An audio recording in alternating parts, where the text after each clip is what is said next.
para calon pendeta, ibu bapak sidang jemaat, baik yang ada di sini maupun dimanapun Anda berada. Pemanggilan seseorang menjadi hamba Tuhan bukanlah proses yang mudah. Bukan sebuah proses yang gampang. Ketika saudara-saudara tiba di tempat ini, duduk di gereja ini, diperkenankan untuk mengikuti pentahbisan ini. Proses akhir dari sebuah pembentukan untuk menjadi seorang hamba Tuhan bukanlah proses yang mudah. Saudara-saudara menjalani masa pendidikan 4-5 tahun di STTGKE. Saudara-saudara harus berjemaat selama 2 tahun. Minimal 2 tahun. Diperpanjang jika diperlukan. Saudara-saudara berjalan bersama-sama dengan rekan sekerja. Saudara-saudara bersama-sama dengan pimpinan di tingkat majelis secara struktur maupun fungsional. Saudara-saudara bersama dengan jemaat mengenal jemaat, domba-domba yang dipercayakan kepada para hambanya dalam konteksnya masing-masing. Itu bukan persoalan yang gampang.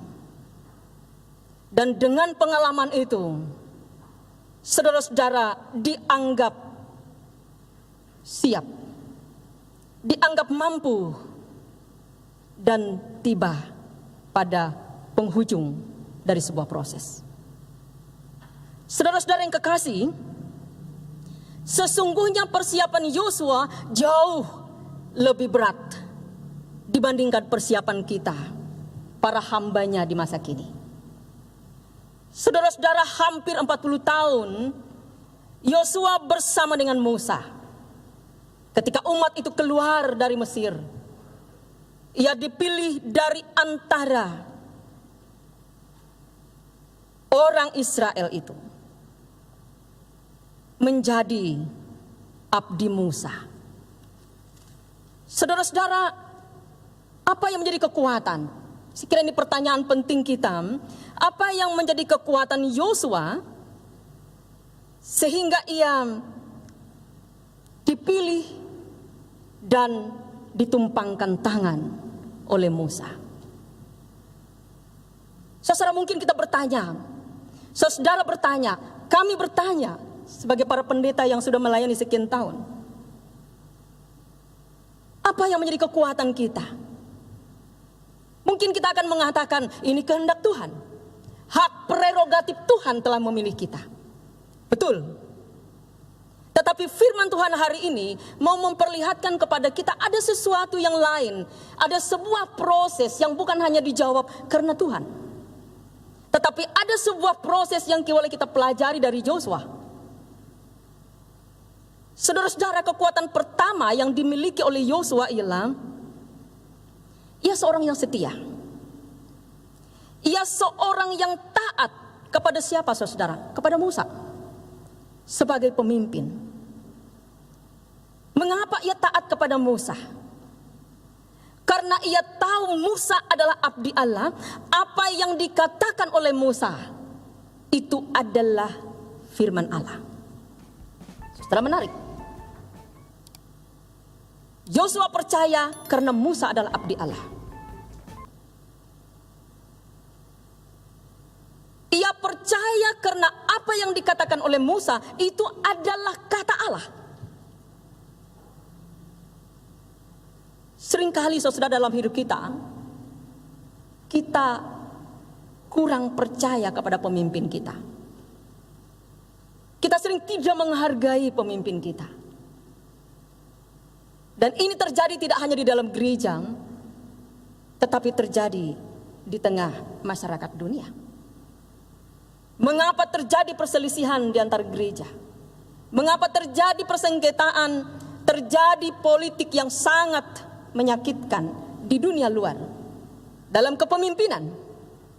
karena orang tidak menghormati pemimpinnya. Saudara-saudara, kita belajar dari Yosua bahwa ia mengenal Allah yang dikenal oleh Musa, dan ia percaya bahwa Musa adalah orang yang dipilih, dan ia mau melakukan apa yang dikatakan oleh Musa. Saudara-saudara, dalam dua peristiwa besar Yosua bersama Yosua, mengapa ia sungguh meyakinkan dan percaya bahwa Allah sungguh-sungguh adalah orang yang telah memilih Musa. Saudara, ketika ia melawan Amalek, ia menjadi pemimpin. Musa katakan, pilihlah orang-orang yang betul-betul bisa dipercaya bersama dengan engkau untuk melawan Amalek. Dan Musa naik ke atas gunung. Ia mengangkat tangannya sampai petang hari. Kalau Musa menurunkan tangannya maka mereka akan kalah, tapi kalau Musa mengangkat tangannya mereka akan menang. Tetapi yang berada di depan siapa, saudara? Yosua. Yosua berada di depan. Dua kerjasama, dua rekan sekerja, seorang abdi dan seorang yang dipercaya Allah, yaitu Musa. Kerjasama yang luar biasa. Mereka memenangkan peperangan itu.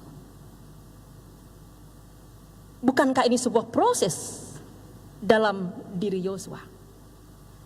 Yang kedua, saudara, yang sangat luar biasa, pengalaman iman yang dialami oleh Yosua ialah ketika ia dibawa oleh Musa untuk naik ke Gunung Sinai. Musa menerima 10 perintah Tuhan dan dia harus ikut mendampingi Musa. Saudara-saudara, siapa yang dipersiapkan seperti ini oleh Allah? Yosua dipersiapkan sedemikian rupa bersama-sama dengan Musa. Apa kekuatan Yosua? Sekali lagi, ia memiliki ketaatan, kesetiaan, dan kesediaan untuk mendengar dan melakukan. Ini kekuatan pertama dari seorang yang siap menjadi hamba Tuhan dalam sebuah proses yang luar biasa. Saudara-saudara, ini harus menjadi kekuatan kita. Dan ini menjadi kekuatan saudara-saudara selama diproses sampai Anda duduk di depan altar ini. Kekuatan adalah ketaatan, kesetiaan, kesediaan mendengar dan melakukan perintah adalah syarat mutlak bagi kita para hamba Tuhan. Tentu mungkin kita katakan, apakah kita masih percaya kepada pemimpin yang tidak mungkin dapat kita percayai? Tentu saudara, itu tidak mungkin. Karena dalam nas ini Musa mempertunjukkan bahwa ia betul-betul abdi Allah, dipercaya oleh Allah. Ia menjadi teladan bagi umat. Kita mungkin ingat, nas ini sebelumnya adalah menceritakan tentang bagaimana Musa karena pelanggaran yang sedikit di Meribah, ia harus tidak masuk ke Kanaan. Sebelum menyeberang, ia berhenti. Tetapi seorang Musa yang berbesar hati, seorang pemimpin yang luar biasa, ia meminta kepada Tuhan, persiapkanlah, mohon Tuhan yang adalah roh memilih. Saudara-saudara, ini artinya apa? Bahwa ketika seorang pemimpin, dia tahu ia bersalah, ia tahu ia tidak akan masuk, maka ia punya jiwa besar. Dan yang juga mau dikatakan kepada kita, bahwa setiap pemimpin yang tidak mungkin jadi teladan, pada saatnya juga akan berakhir. Ini contoh baik buat seluruh hamba Tuhan, dimanapun kita melayani. Saudara-saudara, kesetiaan, ketekunan, ketaatan, bersedia mendengar dan melakukan apa yang dikehendaki oleh Tuhan. Sekali lagi, ini syarat mutlak. Katakanlah ini sebagai satu uji kelayakan selama sebuah proses menjadi seorang hamba Tuhan. Yang kedua, saudara-saudara, kekuatan dari Yosua ialah dikatakan ia disebut sebagai seorang yang penuh dengan roh. Ia sudah memiliki kemampuan alamiah, karunia ilahi kepadanya. Saudara-saudara, pertanyaannya apakah kita memiliki karunia roh seperti Yosua? Saudara-saudara, jika kita belajar dari Galatia 5 ayat 22 sampai 26, dikatakan buah-buah roh itu adalah kasih, sukacita, damai, sejahtera, kesabaran, kemurahan, kebaikan, kesetiaan, kelemah lembutan, dan penguasaan diri. Ini bukti dari orang yang dipimpin oleh roh. Kalau kita mau menguji apakah kita orang yang dipenuhi oleh roh, adalah ketika nilai-nilai yang adalah buah-buah roh itu ada dalam hidup kita. Ini syarat mutlak kedua bagi hamba Tuhan. Ini ada dalam diri Yosua. 9 buah roh. Saudara-saudara, jika kita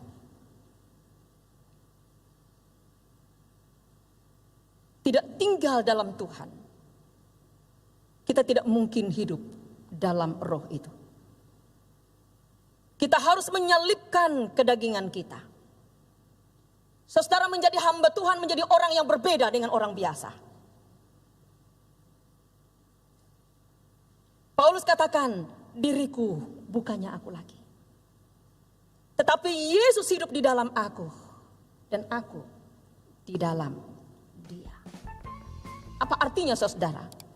Ketika orang menjadi hamba Tuhan, maka ia sebenarnya sudah kosong dalam dirinya. Bukan lagi dirinya, tetapi Tuhan menguasai hidupnya. Jika buah-buah roh dari 9 itu hanya 2-3 saja yang ada pada kita, itu perlu pertanyaan besar bagi setiap kita yang dipersiapkan. Jika kita adalah orang yang suka berpikir negatif, iri, pemarah, tidak mau mengampuni, suka-suka cari kesalahan orang lain, dan seterusnya, dan seterusnya. Bagaimana mungkin roh Tuhan tinggal di dalam hati kita? Ini tantangan besar bagi hamba Tuhan di tengah dunia yang penuh dengan kedagingan ini. Karena saudara, jika tidak demikian, pertanyaannya, betulkah kita adalah pelayan Tuhan, hambanya? Karena Tuhan Yesus Kristus, Juru Selamat kita, penuh dengan kuasa, penuh dengan hati yang mulia. Jika kita menjadi muridnya, maka kita adalah orang yang harus melakukan hal sama. Saudara-saudara, yang terakhir untuk kita melalui nas ini, sebenarnya untuk apa kita dipilih? Nas ini mau memberikan kita untuk berpikir lebih jauh lagi. Untuk apa kita dipilih? Untuk apa saudara-saudara ditabis hari ini? Saudara-saudara, Musa mengatakan ayat 15 sampai 17. Lalu berkatalah Musa kepada Tuhan, biarlah Tuhan Allah dari roh segala makhluk mengangkat atas umat ini seorang yang mengepalai mereka waktu keluar dan masuk, dan membawa mereka keluar dan masuk, supaya jangan hendaknya, saya ulangi, seperti domba-domba yang tidak mempunyai gembala. Saudara-saudara, rupanya tugas kita, untuk apa kita ditabiskan. Kita belajar dari apa yang Musa katakan.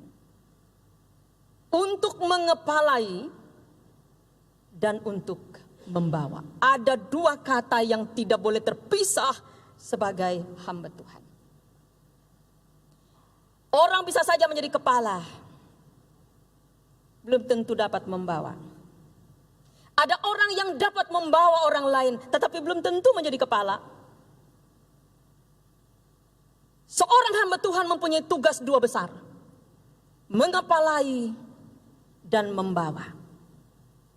Mengepalai secara struktur, saudara adalah pimpinan.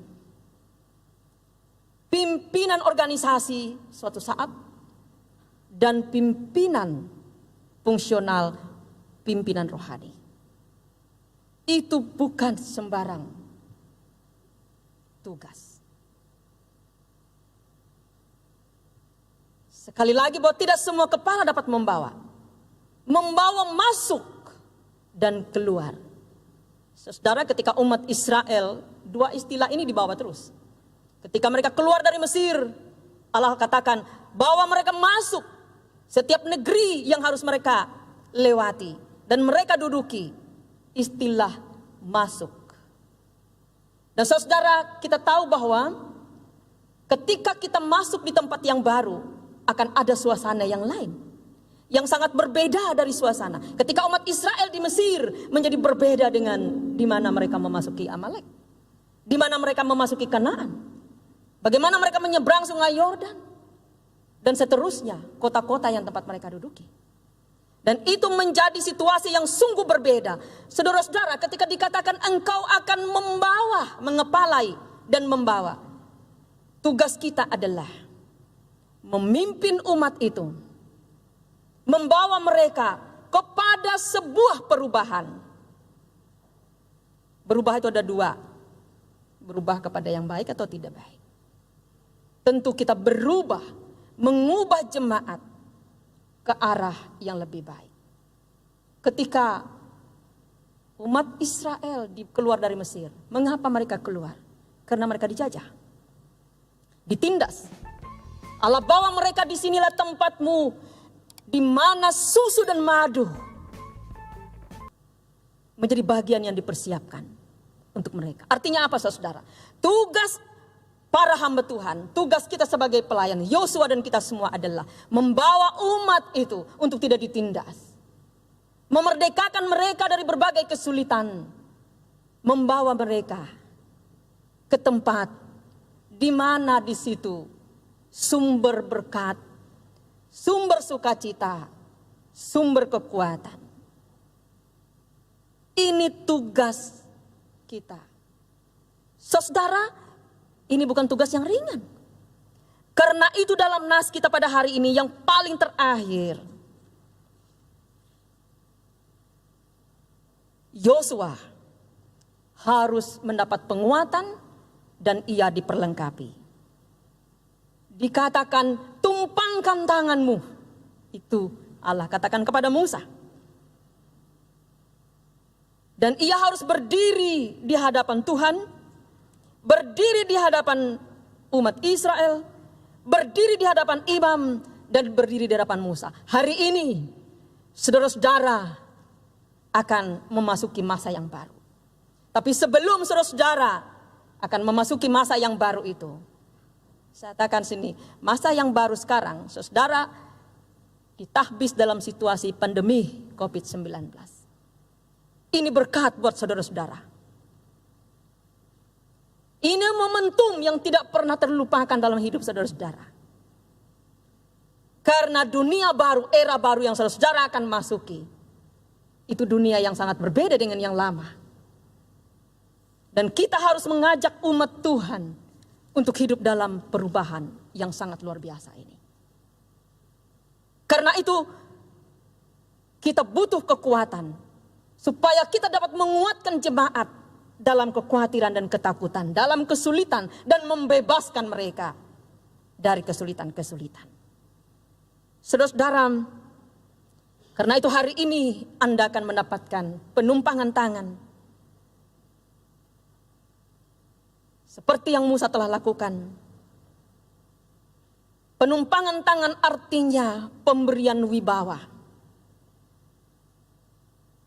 Akan dibagikan pemberian wibawa, pemberian kebijaksanaan. Wibawa rohani. Anda akan mendapatkan berkat. Mendapatkan peneguhan. Ini juga merupakan pendelegasian dari tugas dan penyaluran kuasa Tuhan. Kalau dalam Ulangan 34 ayat 97, penumpangan tangan itu artinya diberi roh kebijaksanaan dan wibawa. Roh kebijaksanaan dan wibawa sangat penting bagi kita sebagai kepala yang membawa umat untuk keluar dan masuk. Hari ini kita bersama-sama akan menyaksikan dan kami akan melaksanakan kepada saudara-saudara. Saudara sudah memulai dengan ketaatan, kesetiaan, ketekunan dan kesediaan untuk mendengar dan melakukan sepanjang saudara diproses. Saudara belajar untuk hidup di dalam roh supaya roh Tuhan memimpin saudara-saudara. Seperti itu juga yang kami lakukan sepanjang hidup sampai pelayanan kami masing-masing sampai hari ini. Dan saudara kita semua punya tugas untuk membawa umat Tuhan keluar dan masuk. Selamat atas sebentar lagi akan ditabiskannya. Ingatlah firman Tuhan ini akan menjadi kekuatan bagi saudara-saudara dan bagi kami, bagi kita sekalian. Tuhan memberkati kita. Sudahkah yang terbaik ku berikan kepada Yesus Tuhanku? Besar pengorbanannya di Kalvari, diharapnya terbaik dariku. Berapa yang terhilang telah ku cari, dan ku lepaskan yang terbelenggu. Sudahkah yang terbaik ku berikan kepada Yesus Tuhanku?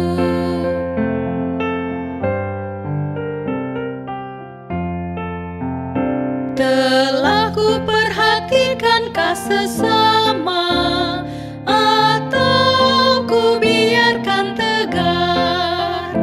Ku patut menghantarnya pada Kristus, dan kasih Tuhan harus ku sebar. Berapa yang terhilang telah ku cari, dan ku lepaskan yang terbelenggu. Sudahkah yang terbaik ku berikan kepada Yesus